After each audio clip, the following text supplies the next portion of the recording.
ಒಂದು ದಿನ ಹಗಲು ಹಾಗೆ ರಾತ್ರಿ ಕೂಡ ಪೂಜೆಯನ್ನು ಮಾಡುವಂತಹ ದೇವರು ಅಂತ ಹೇಳಿದ್ರೆ ಶಿವದೇವರು. ಅದು ಮಹಾಶಿವರಾತ್ರಿಯ ವಿಶೇಷವಾದ ದಿನ ಅಂತ ಹೇಳಲಾಗುತ್ತೆ.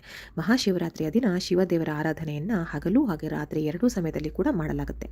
ಈ ದಿನದಂದು ನಾವು ಶಿವದೇವರ ಆರಾಧನೆಯನ್ನು ಮಾಡೋದ್ರಿಂದ ನಮ್ಮ ಜನ್ಮ ಜನ್ಮಾಂತರದ ಪಾಪಕರ್ಮಗಳನ್ನ ಕಳ್ಕೊಳ್ತೀವಿ. ಹಾಗೆ ಮುಂದಿನ ಜನ್ಮಕ್ಕೆ ಬೇಕಾದಷ್ಟು ಪುಣ್ಯವನ್ನು ಕೂಡ ಸಂಪಾದನೆ ಮಾಡ್ತೀವಿ. ಹಾಗೆ ಇದರಿಂದ ನಮಗೆ ಇರುವಂತಹ ಒಂದು ಕೆಟ್ಟ ಸಮಯ ಕೂಡ ಕಳೆದು ಹೋಗುತ್ತೆ ಅಂತ ಹೇಳಲಾಗುತ್ತೆ. ಹಾಗಾದರೆ ಈ ಸಲದ ಮಹಾಶಿವರಾತ್ರಿ ಯಾವ ದಿನಾಂಕದಂದು ಬಂದಿದೆ, ಹಾಗೆ ಯಾವ ಸಮಯದಲ್ಲಿ ನಾವು ಶಿವದೇವರ ಆರಾಧನೆಯನ್ನು ಮಾಡಬೇಕು ಅನ್ನೋ ಪೂರ್ತಿ ವಿವರಣೆಯನ್ನು ನಾನು ಈ ವಿಡಿಯೋದಲ್ಲಿ ನೀಡ್ತಾ ಹೋಗ್ತೀನಿ. ನಿಮಗೆ ಈ ವಿಡಿಯೋ ಇಷ್ಟ ಆಯಿತು ಅಂತ ಹೇಳಿದ್ರೆ ನನ್ನ ಚಾನಲನ್ನು ದಯವಿಟ್ಟು ಸಬ್ಸ್ಕ್ರೈಬ್ ಮಾಡ್ಕೊಳ್ಳಿ. ಹಾಗೆ ವಿಡಿಯೋಗೊಂದು ಲೈಕ್ ಕೊಡೋದನ್ನು ಮರಿಬೇಡಿ. ಹಾಗೆ ಈ ಒಂದು ಮಾಹಿತಿ ನಿಮ್ಮ ಫ್ಯಾಮಿಲಿ ಹಾಗೆ ಫ್ರೆಂಡ್ಸ್ಗೆ ಅವಶ್ಯಕತೆ ಇತ್ತು ಅಂತ ನಿಮ್ಗೆ ಅನ್ನಿಸ್ತು ಅಂತ ಹೇಳಿದ್ರೆ ಖಂಡಿತ ಅವರೊಟ್ಟಿಗೆ ಈ ಒಂದು ವಿಡಿಯೋನ ಶೇರ್ ಮಾಡೋದನ್ನು ಮರಿಬೇಡಿ. ಶಿವರಾತ್ರಿ ಯಾವ ದಿನ ಬಂದಿದೆ ಅಂತ ನೋಡೋದಾದರೆ ಶಿವರಾತ್ರಿ ನಾಳೆ ಬಂದಿದೆ. ಅಂದರೆ ಫೆಬ್ರವರಿ 15ನೇ ತಾರೀಕು ಭಾನುವಾರದ ದಿನ ಶಿವರಾತ್ರಿ ಆಚರಣೆ ಮಾಡಬೇಕು. ಹಾಗಾದರೆ ಚತುರ್ದಶಿ ತಿಥಿಯನ್ನು ನಾವು ನೋಡಬೇಕಾಗತ್ತೆ ಈ ಒಂದು ಶಿವರಾತ್ರಿ ಆಚರಣೆಗೆ. ಹಾಗಾದರೆ ಚತುರ್ದಶಿ ತಿಥಿ ಯಾವಾಗ ಶುರುವಾಗಿ ಯಾವಾಗ ಕೊನೆಗೊಳ್ಳುತ್ತೆ ಅಂತ ನೋಡೋದಾದರೆ ಚತುರ್ದಶಿ ತಿಥಿಯು ನಾಳೆ ಸಂಜೆ ಅಂದರೆ ಫೆಬ್ರವರಿ 15ನೇ ತಾರೀಕಿನ ಸಂಜೆ 5:04 ಶುರುವಾದರೆ ಇದು ಕೊನೆಗೊಳ್ಳುವಂಥದ್ದು ಫೆಬ್ರವರಿ 16ನೇ ತಾರೀಕು ಸಂಜೆ 5:34 ಈ ಒಂದು ಚತುರ್ದಶಿ ತಿಥಿ ಕೊನೆಗೊಳ್ಳುತ್ತೆ. ನಮಗೆ ಶಿವರಾತ್ರಿ ಅಂದರೆ ರಾತ್ರಿ ಆಚರಣೆ ಬಹಳ ಮುಖ್ಯವಾಗಿರುತ್ತೆ. ಹಾಗಾಗಿ ಚತುರ್ದಶಿ ಸಂಜೆ ಶುರುವಾದರೂ ಕೂಡ ನಾವು ನಾಳೆ ಅಂದರೆ ಫೆಬ್ರವರಿ 15ನೇ ತಾರೀಕಿಗೆ ಶಿವರಾತ್ರಿಯನ್ನು ಆಚರಣೆ ಮಾಡಬೇಕಾಗತ್ತೆ. ಇನ್ನು ಶಿವರಾತ್ರಿನಲ್ಲಿ ಎರಡು ರೀತಿಯ ಪೂಜೆಗಳನ್ನ ಮಾಡ್ಬೋದು. ಒಂದು ಏನಂತ ಹೇಳಿದ್ರೆ ಇದರಲ್ಲಿ ಮುಖ್ಯವಾದ್ದು ಬೇಕಾಗಿರುವಂಥದ್ದು ಉಪವಾಸ ಹಾಗೆ ಜಾಗರಣೆ. ಶಿವರಾತ್ರಿನಲ್ಲಿ ಬಹಳ ಮುಖ್ಯವಾದ ಒಂದು ಶ್ರೇಷ್ಠವಾದ ಕಾಯಕ ಅಂತ ಹೇಳಲಾಗುತ್ತೆ. ಉಪವಾಸ ಇದ್ದು ಜಾಗರಣೆ ಇದ್ದು ನೀವು ಶಿವದೇವರ ಒಂದು ಆರಾಧನೆಯನ್ನು ಮಾಡಿದ್ರಿ ಅಂತ ಹೇಳಿದ್ರೆ ನಿಮ್ಮ ಜನ್ಮ ಜನ್ಮದ ಪಾಪಕರ್ಮಗಳು ಖಂಡಿತ ಖಂಡಿತ ಕಳೆಯುತ್ತೆ ಅಂತ ಹೇಳಲಾಗುತ್ತೆ. ಹಾಗೆ ನಿಮ್ಮ ಏನು ನೀವು ಒಂದು ಕೆಟ್ಟ ಶಕ್ತಿಗಳಿಂದ ಬಳಲ್ತಾ ಇರ್ತೀರಾ, ಆ ಒಂದು ನೆಗೆಟಿವ್ ಎನರ್ಜಿಗಳಿಂದ ಬಳಲ್ತಾ ಇರ್ತೀರಾ, ಅದೆಲ್ಲವೂ ಕೂಡ ದೂರ ಆಗುತ್ತೆ. ಹಾಗೆ ಒಂದು ನಮಗೆ ಕೆಟ್ಟ ರೀತಿಯಲ್ಲಿ ಏನೇನು ಕಾಡ್ತಾ ಇರುತ್ತೆ, ನಮಗೆ ಕನಸು ಬೀಳೋದ್ರಿಂದ ಹಿಡಿದು ನಮ್ಮ ಸುತ್ತಮುತ್ತ ನಮಗೆ ಆಗ್ತಿರೋ ತೊಂದರೆಗಳಿಂದ ಹಿಡಿದು ಎಲ್ಲವೂ ಒಂದು ಕೆಟ್ಟ ಕೆಲಸಗಳಿಗೆ ಉದಾಹರಣೆ ಆಗಿರುತ್ತೆ. ಅವೆಲ್ಲವೂ ಕೂಡ ಪರಿಹಾರ ಆಗುತ್ತೆ ನೀವು ಶಿವರಾತ್ರಿಯ ದಿನ ಉಪವಾಸ ಹಾಗೂ ಜಾಗರಣೆ ಇರೋದ್ರಿಂದ. ಹಾಗೆ ನೀವು ಉಪವಾಸ ಮತ್ತು ಜಾಗರಣೆ ಇದ್ದು ಪೂಜೆ ಮಾಡೋ ಸಮಯ ಹಾಗೆ ರೀತಿ ಬೇರೆ ಇರುತ್ತೆ. ಹಾಗೆ ಉಪವಾಸ ಅಥವಾ ಜಾಗರಣೆ ಮಾಡದೆ ಮಾಡೋ ಒಂದು ಪೂಜೆಯ ರೀತಿ ನೀತಿ ಬೇರೆ ಇರುತ್ತೆ. ಇದರಲ್ಲಿ 4 ಒಂದು ಪ್ರಹಾರದ ಸಮಯ ಅಂತ ಕೊಡ್ತೀನಿ. ಆ 4 ಸಮಯದಲ್ಲಿ ನೀವು ಜಾಗರಣೆ ಇದ್ದು ಪೂಜೆ ಮಾಡುವಂಥವರಾದರೆ ಮಾಡ್ಬೋದು. ನೀವು ಇನ್ ಕೇಸ್ ಜಾಗರಣೆ ಮಾಡಲ್ಲ, ನಮ್ಮ ಕೈಲಿ ಆಗಲ್ಲ ಅಂತ ಹೇಳಿದ್ರೆ, ಯಾಕೆ ಇದನ್ನು ಹೇಳ್ತೀನಿ ಅಂದರೆ ಎಲ್ರಿಗೂ ಒಂದು ವಯಸ್ಸು ಅನ್ನೋದು ಇರೋದಿಲ್ಲ, ಹಾಗೆ ಆರೋಗ್ಯವೂ ಕೂಡ ಇರೋದಿಲ್ಲ.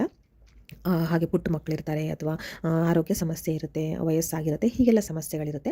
ಅಂತಹವರು ಖಂಡಿತ ಪೂರ್ತಿ ದಿನ ಉಪವಾಸ ಮಾಡೋದಕ್ಕೆ ಆಗೋದಿಲ್ಲ, ಹಾಗೆ ಜಾಗರಣೆ ಕೂಡ ಇರೋದಕ್ಕೆ ಆಗೋದಿಲ್ಲ. ಜಾಗರಣೆ ಇಲ್ಲದೆ ಇರೋವಂಥವ್ರು ಹೇಗೆ ಪೂಜೆ ಮಾಡಬೇಕಂತ ಹೇಳ್ತೀನಿ. ಹಾಗೆ ಜಾಗರಣೆ ಹಾಗೆ ಉಪವಾಸ ಇರುವಂಥವ್ರು ಹೇಗೆ ಪೂಜೆ ಮಾಡಬೇಕಂತ ಇಲ್ಲಿ ನಾನು ತಿಳಿಸ್ಕೊಡ್ತೀನಿ. ಈಗ ನೀವು ಉಪವಾಸ ಮತ್ತು ಜಾಗರಣೆ ಇರಲ್ಲ ಅಂತ ಹೇಳಿದ್ರೆ ಮೊದಲನೇದಾಗಿ ನನ್ನ ಒಂದು ಸಲಹೆ, ಪರ್ಸನಲ್ ಸಲಹೆ ಏನಂತ ಹೇಳಿದ್ರೆ, ನೀವು ಉಪವಾಸವನ್ನು ಮಾಡಿ, ಯಾರೇ ಆದರೂ ಕೂಡ ಪರವಾಗಿಲ್ಲ. ಯಾಕೆ ಅಂತ ಹೇಳಿದ್ರೆ ಮುಸ್ರೆ ಪದಾರ್ಥಗಳು ಅಂದರೆ ಅನ್ನದ ಪದಾರ್ಥಗಳು, ಅಕ್ಕಿಯಿಂದ ಮಾಡಿರೋ ತಿನಿಸುಗಳನ್ನು ಒಂದು ತಿನ್ನಬೇಡಿ, ಸಾಧ್ಯವಾದಷ್ಟು ಅವಾಯ್ಡ್ ಮಾಡಿ.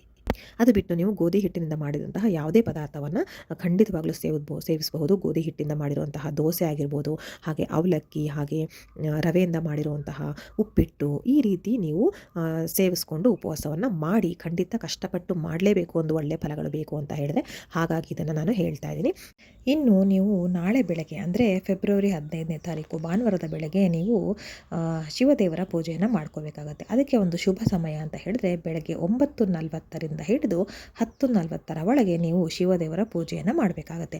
ನಮಗೆ ಚತುರ್ದಶಿ ತಿಥಿ ಅಂದಿನ ಸಂಜೆ ಶುರುವಾದರೂ ಕೂಡ ಬೆಳಗ್ಗೆ ಶಿವಾರಾಧನೆ ಮಾಡೋದು ಬಹಳ ಮುಖ್ಯವಾಗುತ್ತೆ. ಹಾಗೆ ನೀವು ಸಂಜೆ ಅಂದರೆ ಶಿವರಾತ್ರಿಯ ಸಂಜೆ ಕೂಡ ಶಿವರಾತ್ರಿಯನ್ನು ಆಚರಣೆ ಮಾಡ್ಬೋದು, ಶಿವದೇವರ ಆಚರಣೆಯನ್ನು ಮಾಡ್ಬೋದು. ನೀವು ಶಿವದೇವರಿಗೆ ಒಂದು ಸ್ತೋತ್ರಗಳನ್ನು ಹೇಳೋದಾಗಲಿ, ಮಂತ್ರಗಳನ್ನು ಪಠಿಸೋದಾಗಲಿ, ನೈವೇದ್ಯವನ್ನು ಮಾಡೋದಾಗಲಿ, ಹೀಗೆ ನಾನಾ ವಿಧದಲ್ಲಿ ನೀವು ಶಿವದೇವರ ಆರಾಧನೆಯನ್ನು ಮಾಡ್ಬೋದು. ಹಾಗೆ ನೀವು ಜಾಗರಣೆ ಇರ್ತೀರಾ ಅಂತ ಹೇಳಿದ್ರೆ ಇದಕ್ಕೆ 4 ಪ್ರಹಾರದ ಪೂಜೆಗಳಿರುತ್ತೆ. ಅಂದರೆ 4 ಸಮಯಗಳು ಇರುತ್ತೆ. ಇದು ಜಾಗರಣೆ ಮಾಡೋರಿಗೆ ವಿಶೇಷವಾಗಿ ಈ ಒಂದು ಸಮಯಗಳಿರುತ್ತೆ. ವಿಶೇಷವಾದ ಸಮಯ, ಬಹಳ ಒಂದು ಪುಣ್ಯದ ಸಮಯ ಅಂತ ಹೇಳ್ಬೋದು. ಇದು ಹಾಗಾದರೆ ಆ 4 ಸಮಯ ಯಾವುದು ಅಂತ ತಿಳ್ಕೊಳ್ಳೋಣ ಬನ್ನಿ. ಮೊದಲನೇ ಶಿವನ ಪ್ರಹಾರ ಪೂಜೆಯ ಸಮಯ ಬಂದು ನಾಳೆ ಅಂದರೆ ಫೆಬ್ರವರಿ 15ನೇ ತಾರೀಕು ಭಾನುವಾರದ ಸಂಜೆ 6 ಗಂಟೆ 11 ನಿಮಿಷಕ್ಕೆ ಶುರುವಾಗುತ್ತೆ. ಹಾಗೆ ಅದು ಕೊನೆಗೊಳ್ಳುವಂಥದ್ದು 9 ಗಂಟೆ 23 ನಿಮಿಷಕ್ಕೆ. ಅಂದರೆ ಈಗಾಗಲೇ ಚತುರ್ದಶಿ ತಿಥಿ ಶುರುವಾಗಿ ಹೋಗಿರುತ್ತೆ ಅಷ್ಟೊತ್ತಿಗೆ ಸಂಜೆನೇ.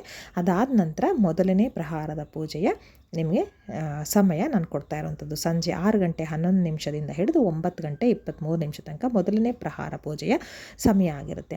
ನಾನಿಲ್ಲಿ ಏನು 4 ಸಮಯವನ್ನು ಕೊಡ್ತೀನಿ. ಅದರಲ್ಲಿ ಯಾವುದಾದ್ರು ಒಂದು ಸಮಯದಲ್ಲಿ ನೀವು ಜಾಗರಣೆ ಇದ್ದು ಶಿವನ ಆರಾಧನೆಯನ್ನು ಮಾಡ್ಬೋದು, ಅಥವಾ 4 ಕೂಡ ಕಂಟಿನ್ಯೂಸ್ ಆಗಿ ಮಾಡ್ಕೊಂಡು ಹೋಗ್ಬೋದು. ಆಯಿತಾ? ಮೊದಲನೇ ಸಮಯ ತಿಳ್ಕೊಂಡ್ರೆ ಈಗ ಎರಡನೇ ಸಮಯ ಅಂದರೆ ಎರಡನೇ ಪ್ರಹಾರ ಪೂಜೆಯ ಸಮಯ ನೋಡೋದಾದರೆ 9 ಗಂಟೆ 23 ನಿಮಿಷಕ್ಕೆ ಮೊದಲನೇ ಪ್ರಹಾರ ಪೂಜೆ ಮುಗಿಯುತ್ತಲ್ವ, ಅದೇ ಘಳಿಗೆಯಿಂದ ಎರಡನೇ ಪ್ರಹಾರ ಪೂಜೆಯ ಸಮಯ ಶುರುವಾಗುತ್ತೆ. ಅಂದರೆ 9 ಗಂಟೆ 23 ನಿಮಿಷದಿಂದ ಶುರುವಾಗಿ ಮಧ್ಯರಾತ್ರಿ, ಅಂದರೆ ಇದು ಫೆಬ್ರವರಿ 16ನೇ ತಾರೀಕಿನ ಲೆಕ್ಕಕ್ಕೆ ಹೋಗಿಬಿಡುತ್ತೆ. ಇಲ್ಲಾಂದರೆ ಫೆಬ್ರವರಿ 15ನೇ ತಾರೀಕು ಮಧ್ಯರಾತ್ರಿ ಲೆಕ್ಕಕ್ಕೆ ಬರುತ್ತೆ. 12 ಗಂಟೆ 35 ನಿಮಿಷಕ್ಕೆ ಎರಡನೇ ಪ್ರಹಾರ ಪೂಜೆಯ ಸಮಯ ಮುಕ್ತಾಯಗೊಳ್ಳುತ್ತೆ.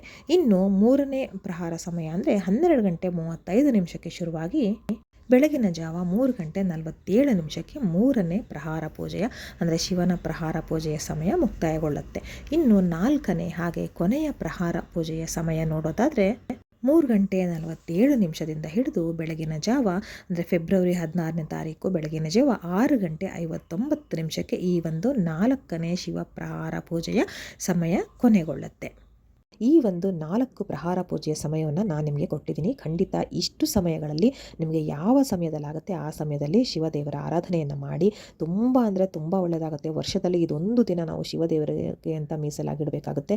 ಶಿವದೇವರ ಆಶೀರ್ವಾದ ಖಂಡಿತವಾಗಲೂ ನಮ್ಮ ಪೂರ್ತಿ ಕುಟುಂಬದ ಮೇಲೆ ದೊರೆಯುತ್ತೆ.